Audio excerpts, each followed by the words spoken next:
Title of today's lecture is Differential Amplifier with Active Loads.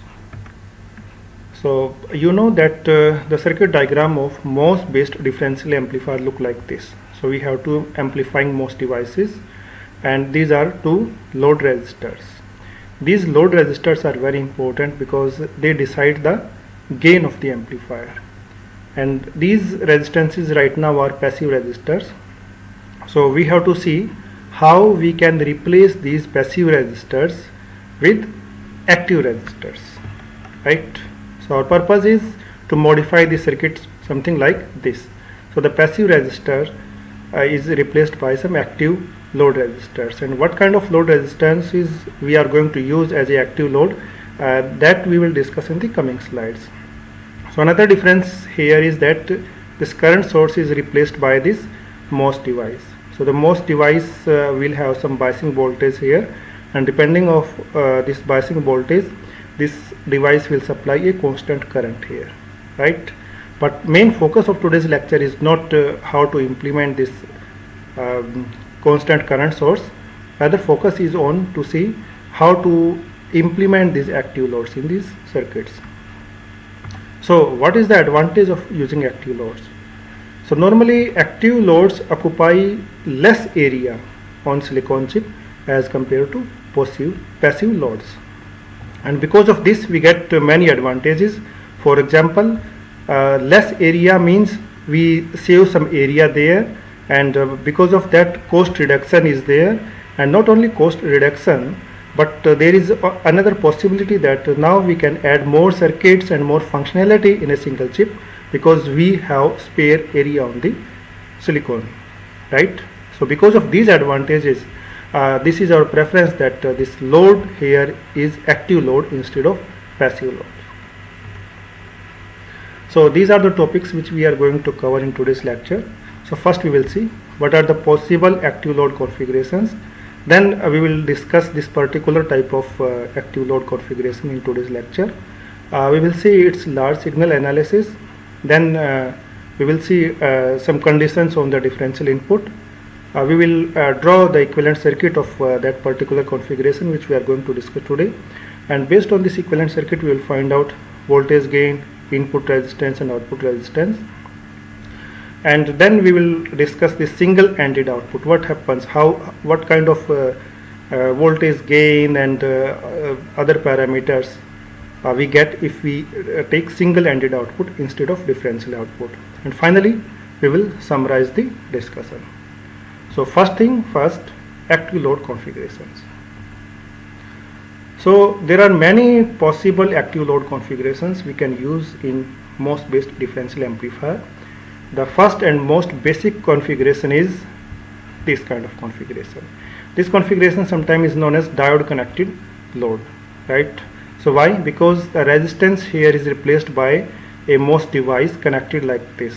You see, this MOS device gate is connected to drain side. So this is NMOS device. So this is drain, this is source. So this gate is connected to drain, or you can say since drain is connected to VDD, gate is also connected to VDD. Similar kind of thing is happening here, right? The second configuration is that instead of this kind of configuration diode connected, we use a constant current source. So here this device have some gate voltage here, and the same gate voltage is applied to both these devices, and because of this gate voltage there is some current here. This device will act as constant current source, and this constant current source will act as a load. So the resistance offered by this constant current source is higher than the resistance offered by this diode connected load. But here there is a disadvantage also. We need a separate biasing voltage, and in this case there is no need of this kind of separate biasing voltage. And the third configuration is that current mirror. So you already know about the current mirrors. So the current mirror can also be used as a load, right? So all these configurations have their own advantages and disadvantages, but in today's lecture we are going to focus on this particular type of configuration where the active load is implemented with the help of diode connected load arrangement. So there is one more thing. So in this circuit we are using NMOS devices. So it is also possible to use PMOS devices instead of NMOS devices. And if we use PMOS device, then what kind of circuit will be there? You see here something like this. So you see amplifying devices are still NMOS devices, but this load is implemented with the help of PMOS device. So what changes you can see here and here. So you see here this was NMOS device, so gate was connected to drain and drain was connected to VDD, so gate was also connected to VDD, and source of this device was connected to output. But here, since it is PMOS, and in PMOS drain voltage is less, or you can say the source voltage is more than the drain voltage. So source is connected to VDD and drain is connected to output, and gate need to be connected to drain, so gate is connected to output terminal because it is connected to drain, and drain and output are at the same terminal. So this is the only difference if we use PMOS diode connected load or NMOS diode connected load. So way they are connected, that's only difference. Otherwise if we see its mathematical analysis, we get same kind of analysis in case of PMOS load or in case of NMOS load. So same set of equations can be used to find out the gain and other important parameters. So in today's lecture, main focus is on this kind of configuration where diode connected load is used and it is implemented with the help of NMOS. So whatever are the results of this discussion, they are applicable to this configuration also, where PMOS active loads are used, right? Now the next point is, well, how to do analysis of this diode connected active load configuration. You see, this is the circuit. Remember one thing, why we are calling it diode, so that will be clear soon.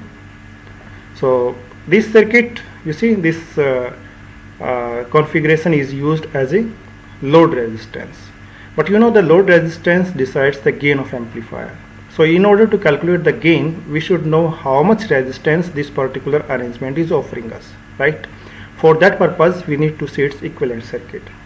So you already have discussed this point in the class, active load, how to implement active resistance or active load. So let's see its equivalent circuit. Equivalent circuit not only of this device, equivalent circuit of whole this configuration, that when this gate is connected to drain. So the equivalent circuit look like this. So it's not the equivalent circuit of MOS device. So it's equivalent circuit of this connecting arrangement. You see, the gate is connected to drain, so we are not showing here the gate terminal because that already have been connected to drain side, and this side is constant current source of MOS device, and normally in MOS device current flowing through this branch depends on the gate source voltage. But here we are not writing gate source voltage, we are writing only V, and V is the voltage difference between this terminal and this terminal, and here this terminal is drain terminal, this terminal is source terminal. So whatever is current flowing here in this branch, that doesn't depend on the gate source voltage, it depends on the drain source voltage. And since this current depends on the drain source voltage, so we can say that this transconductance parameter is not working as a transconductance. Actually in this present circuit it is behaving just as a conductance, because the current in this branch depends on the voltage across this circuit component, right? The second thing, this R0 is the output resistance offered by this device, and this is actually the drain source resistance. So this type of discussion we already had during the lecture on the active resistors. So this equivalent circuit can further be modified like this. You see, this component is shown here, drain source resistance, and it is indicated here as R0. And I just told you that this component is not working as a current source whose current depends on the input voltage. So this current depends only on this drain source voltage, so it is behaving as a conductance. But now right now we want to represent it in the form of resistance, and you know the resistance is inverse of conductance. So this particular component now, that is replaced by this side, this component now. And what this component is a resistance whose value is 1 by Gm. So Gm here is conductance, so inverse of conductance is resistance. So this is represented as a resistance here. Now you see, this is drain and this is source, means this is drain and this is source, right? So between drain and source, how much resistance is there, that we can easily find out from this equivalent circuit. That resistance offered between this point and this point is the parallel combination of these two resistances. So the resistance, equivalent resistance offered by this diode connected load R, that equivalent resistance can be written like this. So it is just parallel combination of this resistance. This resistance is inverse of this transconductance parameter. This resistance and this resistance, their parallel combination. It is given something like this. And you know, this resistance is offered by this connection, this mode, entire this part, right? And the resistance which used to be here earlier was RD, and RD was deciding the gain. So, and right now, because of this connection, the resistance, equivalent resistance of this part is this. So what we have to do when we do the analysis of this circuit, wherever there was RD, right, that RD can be replaced by this equivalent resistance. So now let's move to the next point. Now we understand how much resistance this part is going to offer. Okay, so it's very important, you have to remember it. So this is the resistance of this diode connected load. Now large signal analysis, that part we have to cover. In the large signal analysis, we have to see what is the value of currents, DC currents flowing in the circuit, and how much DC voltage is appearing at different nodes. So first we see that what kind of input signals are there, and they are same as our earlier discussion on the differential amplifier using passive resistors. So in traditional or in the simple differential amplifier, differential input is given as Vg1 minus Vg2, and Vg1 is Vid by 2 and Vg2 is minus Vid by 2, right? So differential signal is split into two parts, and one part is applied to one input, second part is applied to second input. Now we have to see output DC currents. So output DC currents, first you see, so the ID1 and ID2, right?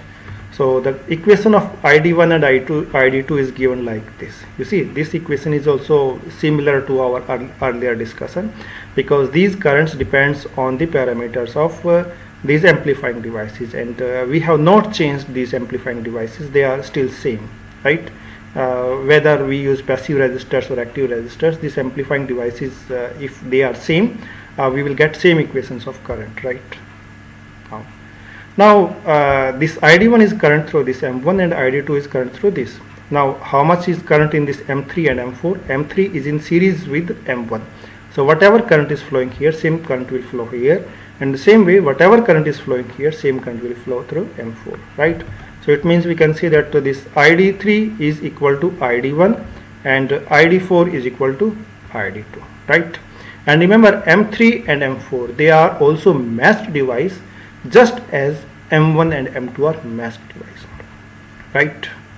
So whatever are the parameters are of M3, exactly same parameters are of M4, right? So now we know the equation of currents. So till now everything is same. So same means in passive resistor case and in active resistor case, so all these equations are same. So now we will see that what happens to the output resistance, output DC voltage here and output DC voltage at this node, right? So now we will start seeing some changes which are coming because of the use of the active resistors. So now let's see. So this VD1, you remember in our earlier discussion, VD1 was VDD minus voltage drop across resistance, and it was VDD minus ID into RD. Right now RD is not there, so we have to analyze it in different way. So now what we are mentioning, VD1 is VDD minus VDS3. VDS3 is drain source voltage of this device. So VDD minus drain source voltage of this device is equal to VD1. But you know that drain source voltage and gate source voltage this gate source voltage and drain source voltage is same, because drain and gate are connected together. So whatever is gate drain source voltage, the same is the gate and source voltage. So this drain source voltage component is replaced by gate source voltage. So in order to find out this voltage, we need to find out gate source voltage of this device. So how we can find out? So we know how much current is flowing through this device, and remember, this device is always in saturation, right? So we know from our discussion on the inverting amplifier using active load, or you can say inverting amplifier using diode connected load. So this device was always in saturation. It means the current equation for this device is given like this, right? So from this equation we can find out this Vg3. This Vg3 is this will be 2 Id3 divided by beta 3, and then square root, and then Vt will go this side, right? So we will put all these values, all this value of Vg3 from this equation into this equation. So finally we will get this part. So VDD is VDD, and this Vt is going there, and this thing was there under square root. So all these are inserted here. So this we got from this side. So this equation will give us this value, right like this. So in the same way we can write equation for VD2. VD2 will be given like this. You see, till now, till this point, so it is the same as before. Means when we use a passive resistor, that time also all these equations are same. So only change which is coming here in this discussion after putting this active load here is that how we find out the output DC voltages at these two nodes, right? Now we have to see what is the extreme values of these voltages. That is also very important to see how high this VD1 can go and how low we can allow it to go, right? That we will see now. So output voltage limits. Output voltage means voltage at this point and voltage at this point. So what are the limits for this voltage? What is the maximum possible voltage for this point, and what is minimum possible voltage for this device? And same thing for this terminal, right? So these two things we are going to study: the smallest output DC voltage, and then highest output DC voltage, right? Smallest output voltage. So this kind of discussion we held in case of simple differential amplifier also, and exactly same kind of discussion we will do here. So smallest output voltage, when this output voltage is going to be small, you remember earlier what was happening. So the current in this branch was controlled by this, and maybe because of input signal, sorry, and how much voltage was here for a given current, that was depending on the value of this RD load resistance, right? Now we have to see what happens, and if this voltage increases, this voltage decreases, right? And the danger was that if it decreases below a certain level, then this device may enter into ohmic region, and what we want, this device always remains in saturation. If the drain voltage reduces below gate source voltage, then device enter into ohmic region, and that is something which we don't want, right? So we have to keep this M1 and M2 both in saturation, but now we will see the condition for this device. So we have to keep this M1 in saturation, so the output voltage should not go below a certain level. Certain level means this is condition. So drain source voltage of this first device, that should always remain higher than VGS minus VT, and this is the condition that device remains in the saturation, right? We cannot allow this voltage to go below this level, right? Now this is drain source voltage, means drain and source voltage, and this is gate source voltage. So we can omit the use of the source terminal because both these voltages are measured with respect to source. So we can write it simply like this: drain voltage should be greater than gate voltage minus VT, right? And even if we include this source voltage, so here we will have drain minus source voltage, gate minus source voltage, source voltage cancel, and we will get finally this one only, right? So this is the condition that this drain voltage should always be more than this point. And you know that this Vg1 from our earlier slide also, you can see this Vg1 is half of the differential input voltage. So it is VID by 2, right? So this is the condition which specifies that the output voltage, the minimum output voltage which is allowed here, DC minimum output voltage. And similarly we can write equation for M2 to stay in saturation, and that will look like this, right?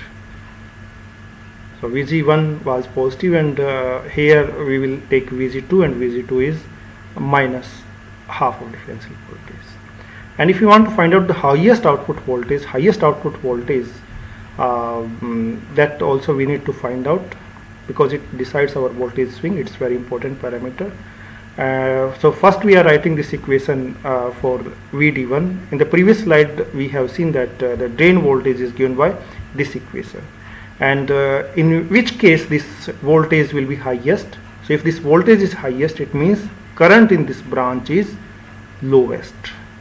And we know that in case of differential amplifier, the total current is this. Based on the input signal, so current in this, if in one branch current is increasing, in other branch current is decreasing, total current remains this much. So the lowest current which is possible because of input signal here, that lowest current is ID 0, right? In that case only this voltage will be the highest voltage. So if you put this ID1 0 here, right, we will get this part, right? Remember, this ID1 we are considering 0 because only in that case when ID is 0 here, this output voltage will be highest one, right? So if we put ID1 0, this part will be 0, right? So this ID1 will be 0, it all will become 0, right? So the output voltage will be given by VDD minus VT.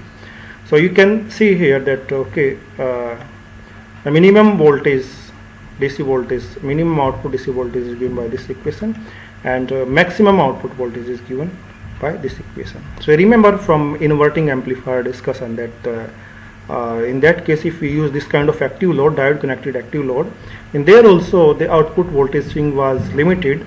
This device was always in saturation, so in order to keep it in saturation, so VT amount of voltage drop is necessary here, and VT amount of voltage drop is necessary here, because this voltage and this voltage is same. So the maximum output voltage or highest output voltage here was VDD minus VT. The same kind of result we are getting here in the differential amplifier when we are using the similar kind of configuration as a load, right? So from this slide you can see this is the smallest output voltage equation, and this equation is for the highest output DC output voltage case. Now we will see the case of differential input.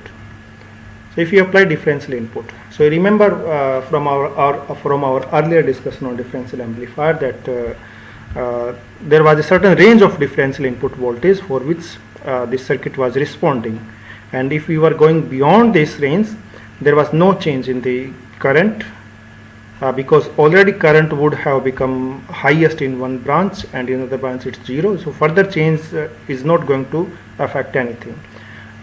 So the same kind of discussion we can have here for this configuration when active load is used. So the highest differential input voltage to keep M1 and M2 in saturation was this range.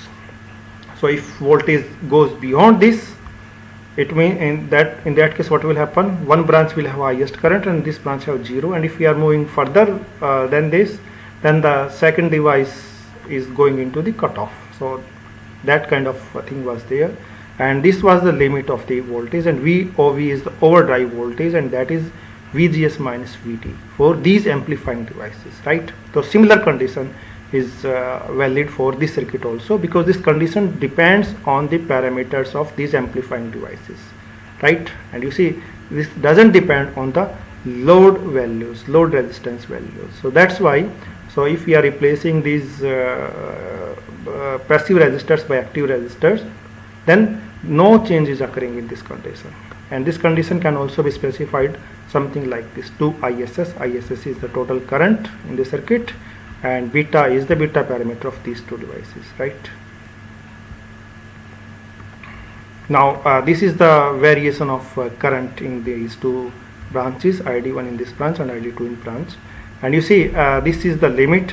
So when this x-axis is differential input voltage, so the maximum differential input voltage, and if you go beyond this, then this device where current already have reached to 0, that device will go in the cutoff state. So this limit is indicated here by under root 2 VOV or drive voltage, and this side it is minus, there is a minus sign here, it's not visible here in this, so minus under root 2 VOV, and this condition, these limits can be defined by these values also, like this or this. This is 2 ISS, this side it's coming here, right, this, and this limit is shown here, right, like this. So it depends on our convenience, so whether we want to work with these values or with these values, and it also depends what kind of parameters are available to us for making calculation. Now next point is equivalent configuration or equivalent circuit. It should be equivalent circuit, right? Anyway. Now if we want to do AC analysis, then we have to draw its equivalent circuit, right? So the equivalent circuit of this differential amplifier with the active load will look like this. You see, the first thing here is that this point, this is virtual ground point. So this is, I'm writing here virtual ground point, right? And virtual ground means all voltages and all node voltages above this point, they can be measured or defined with respect to voltage at this point, right? And anything below this point can be ignored. So similar kind of discussion or similar kind of things we covered in our discussion on the basic differential amplifier discussion, right? The similar kind of thing is there. So this point is virtual ground and this point is this point, right? So this part we are ignoring because this part is below our virtual ground point, right? And here, so these devices are replaced by their equivalent circuit. So this is amplifying device, this is amplifying device, so this is replaced by this equivalent circuit. You can see this is the equivalent circuit of MOS M1 and this is equivalent circuit of M2, and signal here which is applied here is half part of splitted differential signal, and another half part of splitted differential signal is applied here, right? And equivalent circuit of this device is, you see, it's coming here, right?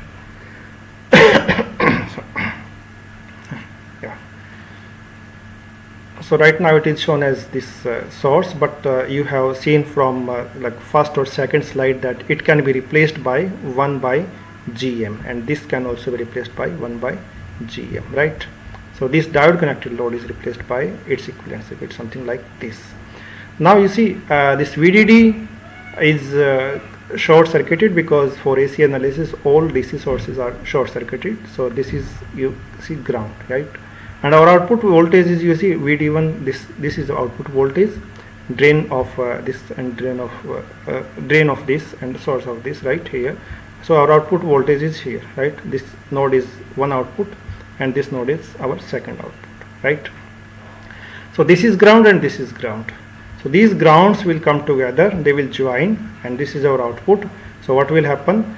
This resistance and this component, on all these components, they will become parallel to each other. In the same way, if we see on the right side, these resistance, this resistance, and this component, all four, these four components will come parallel to each other, and that way this equivalent circuit will be modified like this. You see here, if you see this left side, this part is as it is, this component is here, and this component, you see, it's replaced by its resistive equivalent, and this resistance offered by this point is, this part is 1 by GM3. That kind of discussion we already had in second or third slide, right? And this resistance and this resistance, they are also parallel to each other. The same way there are arrangement from this right hand side, right? So for our further discussion means calculation of voltage gain and output resistance etc., that will be done with the help of this equivalent circuit. You see, let's see the voltage gain calculation. Now you see the outputs are here. Yes, this is VO1 one output, this is second output, right? And when we take differential output, so differential output is difference of VO1 minus VO2, something like this, right? Now here if you want to find out voltage gain, we have to see that what happens if this kind of differential signal is applied here. So half part of the splitted signal is applied here. So current in this branch is proportional to this input signal VGS1. VGS1 is this input signal, right? So the current here is GM1 into VID by 2, right? And how much voltage will appear here, that depends on the value of this resistance, this equivalent resistance offered by this part, right? Because this current which is GM1 into VID by 2, that current flow through is resistive part, right? And so that way the voltage which appears here, that is this total resistance multiplied by the current passing through this point, right? So that we have to write. So we can write this VO1 like this. So this is the current which is passing in this branch, right? So this current is here in this branch, right? And this is the net resistance. So voltage is current multiplied by resistance, and this resistance is parallel combination of these three. So this parallel combination of these three, this resistance is shown here, right? You see, it's coming from this. In the same way, and another thing you see here, this is negative because the current which is passing through this is like this in this direction, right? So it means this node is at lower potential as compared to this. So this is negative voltage, negative sign is there. Same way we can write equation for voltage equation for this node, and this node will be like this. So current here is GM2 into VGS2, and that is minus VID by 2, right? And that current will flow like this, and the voltage here is this current multiplied by the total resistance, but this is minus current, and so that's why the voltage here will be positive, right? So this all resistance is the parallel combination of these three resistances, right? Now we can find out differential output voltage, that is VO1 minus VO2. So this minus this, so what we will get? We will get minus is pointer, yes, this. So this half part have gone, right, because we are adding these two, right? And if you want to find out voltage gain is differential by voltage divided by differential input voltage. You put this value here and divide it by VID. So VID will cancel, and we will get finally this thing, right? So this is one equation of voltage gain. So you remember equation of voltage gain in case of differential amplifier with passive resistor. So there it was GM into parallel combination of RD and R naught. That was something like this.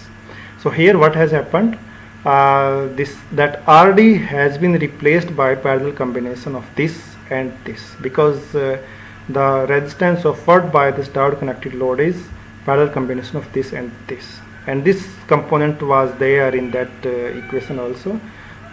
So you can see that okay, so I write here like that was something like this, GM into RD and parallel combination of R naught, right? So it was something like this, right?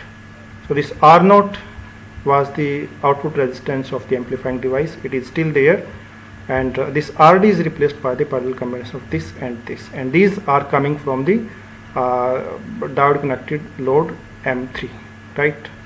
So that kind of thing is there. So only this RD is replaced by this kind of change is there. Okay, so here this differential gain is specified in terms of resistive components, but you know that sometimes we specify these components as the conductance component. right? If we specify this as a conductance, it will be simply Gm3, not 1 by Gm3, because 1 by Gm3 is resistance. So it will be Gm3, it will be G01, it will be G03. So that way also we can specify these components, and if you specify like this, then equation of gain will be something like this, right? Gm will stay here as it is, and the total, if they are specified in terms of conductance, so the total conductance between these two nodes is sum of all those conductances, right? And the resistance is inverse of total conductance. So this will be something like this, VDS, GDS1. GDS1 is actually this corresponding to this, GDS3 is corresponding to this, and GM3 is single like this. And you remember this GM is very large as compared to these GDS1 and G. So output resistance of M1 and M3 is less as compared to GM of M3, right? So these can be ignored, so we will use here only GM3, right? Minus GM1 by GM3. And you know that if you put the value of GM here, GM is square root and then 2k prime W by L into IDQ, right? And if you put the value of GM1 and GM3 here, and some parts will cancel, and we will get this equation. You see, this equation of gain is similar to the equation of gain in case of inverting MOS inverting amplifier with active load, right? So you see the equation of gain is almost same. Now we will see how to find out output resistance. So for output resistance also we will use same equivalent circuit, right? And the output resistance is between these two outputs. So this is output and this is output. So in differential amplifier we take output between these two terminals, right? So the output resistance is also to be seen between these two terminals. So in order to find out output resistance, normally what we do in this equivalent circuit, we apply a voltage source, and one terminal is connected to this and another terminal is connected here like this, right? This, and so this will force a current here in this, and this current will feel some resistance. So how much is the total resistance here? So that will give you some idea about the output resistance offered by this circuit. So the current which is flowing here, that current will distribute into three parts, right? Because there are three parallel resistance. So some current will go here like this, some current will be through this resistance, and some current through this resistance, right?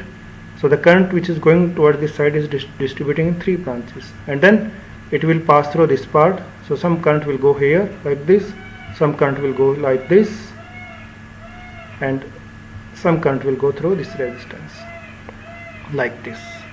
So if you want to find out resistance, what we have to do? We have to just find out ratio of this voltage to this current, right? So that will give us total resistance between these two.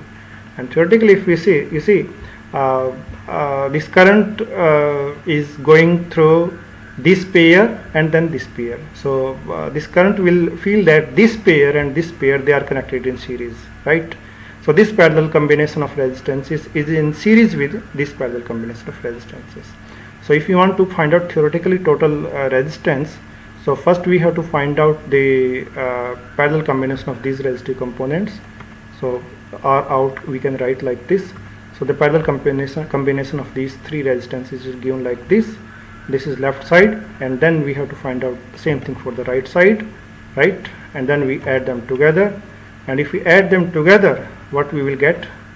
We will get something like this, because this R01 is equal to R02 and R03 is equal to R04, because M1 is matched with M2 and M3 is matched with M4, right? Like this. And here it is specified in terms of resistances. So suppose we specify it in terms of conductances. In that case, this R out can be written like this, right? So if they are specified in terms of conductances, so conductance of this side is the sum of conductances, right? And the same way sum of these conductances, right? Okay, now sum of these conductances will give us conductance on the left side, and then some of these conductances on this side. So that way we'll combine, and the both side will offer similar kind of conductance, because the devices are mesh devices, and we add them together and we get this equation, right? So this is equation for output resistance in term of conductance, and this is output resistance in term of resistive components, right? Now next point is single-ended output. So most of the time we use differential amplifier as a differential output mode, right? But many times or in some circuits it's necessary to go for single-ended output. So input is still differential input. You see, half part of differential input is here and half part of differential input is here. So input is differential, but output is single-ended output. So we have to see how much is gain if we use this kind of configuration. So input signal we specify it is still differential signal. Then we see output signal. The output signal is only V02, because only one output is there, right, this side, and that will be written something like this, right? That we can see from our earlier discussion also. It will be like this, and you see it's positive because here we are applying this negative a part of this differential input signal, so output will be positive output. So we are using it positive sign. So if you find out voltage gain in case of single-ended output, S is written here to indicate that it is single-ended output gain. So output single-ended output, but input is a differential input. So you write here this multiplied by divided by VID. So VID will cancel, and we will get this. This is the equation of voltage gain in case of single-ended output and differential input, right? And you remember, if we use a differential mode, at that time voltage gain is given by this equation. Again, you see, compare it. So if differential output is taken, this output minus this output, and divided by differential input, so this is differential gain. In that case, voltage gain is given by this, and if we take single-ended output, then voltage gain is here, right? Compare these two again, right? So it's to compare, because you see here this transconductance, transconductance is okay, anyway.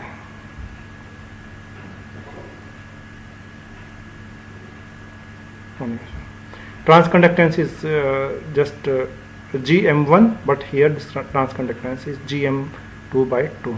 So transconductance is half if we take differential single-ended output as compared to differential output case, and the voltage gain in single-ended output is half that of voltage gain in case of differential output gain. So now it's time to summarize all our discussion. So what we have seen that it's possible to replace passive resistors, use resistors, active resistors, means devices connected in diode connected mode, right? And for this kind of arrangement, we have seen its equivalent circuit is something like this, and differential mode voltage gain is expressed like this if all these parameters are mentioned in terms of resistance, and if the parameters are mentioned in terms of conductances, then voltage gain is given by this, right? It's very interesting to see that in case of MOS inverting amplifier with active load, gain was given by the same equation, and it was controlled by the same parameters, right? Just by controlling the W and L values of this device and this device. And remember, this gain can be expressed in terms of parameter of this device and this device. In that case, it will be GM2 by GM4, right? And here it will be K2, W2, L2, and here it will be K prime 4, W4, L4, right? And differential output resistance is mentioned here like this. One more thing, so differential output resistance we discussed, but the input resistance is not covered in the discussion. It's very simple thing, because in almost all MOSFET based differential amplifier, or in any, like in case of simple MOSFET based amplifiers also, input resistance is always infinite, because you see here this part is open circuit, so there is no input current possible, so input resistance is always infinite. So here also it's infinite, and this side also, if you see at the input side, it is open, so I is 0, so input resistance is infinite. So that's why no separate discussion was necessary here, and I didn't cover that part, right?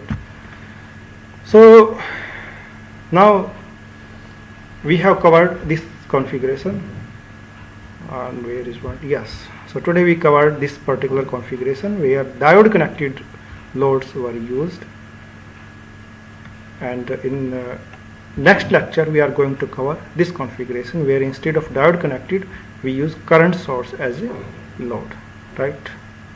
By that time, thank you very much.